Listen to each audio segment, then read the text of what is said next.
அவர் எதையுமே உண்மையை பேசி பழக்கம் கிடையாது. அண்ணாவை நாங்கள் மதிக்கிற அளவுக்கு உலகத்தில் யாருமே மதிச்சு கிடையாது.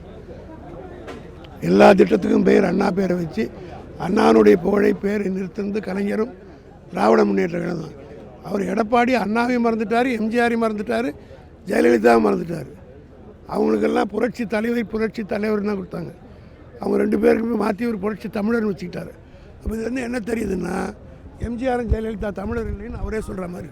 அண்ணாவுடைய பெயரை திரும்ப பசங்கள்லையும் மட்டும் தான் பயன்படுத்துகிறோம். அதிமுகவுடைய திட்டங்களுக்கு திமுக ஸ்டிக்கர் ஓட்டுறாங்க, அதில் கூட அவர் பேர் வைக்க மாட்டாங்கன்னு சொல்லியிருக்காரு. அண்ணாவுடைய பெயரை எங்கெல்லாம் வைக்கணுமோ அங்கெல்லாம் வச்சாச்சு, வைக்கிறதுக்கு இடம் இல்லை.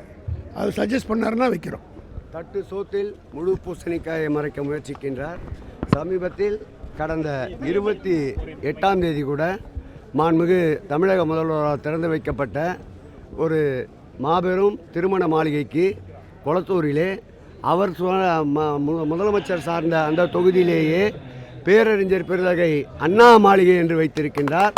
சமீபத்தில் திறக்க இருக்கின்ற இந்த மாத இறுதிக்குள்ளாக திறப்பு விழா காண இருக்கின்ற கூத்தம்பாக்கம் பேருந்து நிலையத்துக்கும் பேரறிஞர் அண்ணா அவர்களுடைய பெயரை வைக்கின்றார்.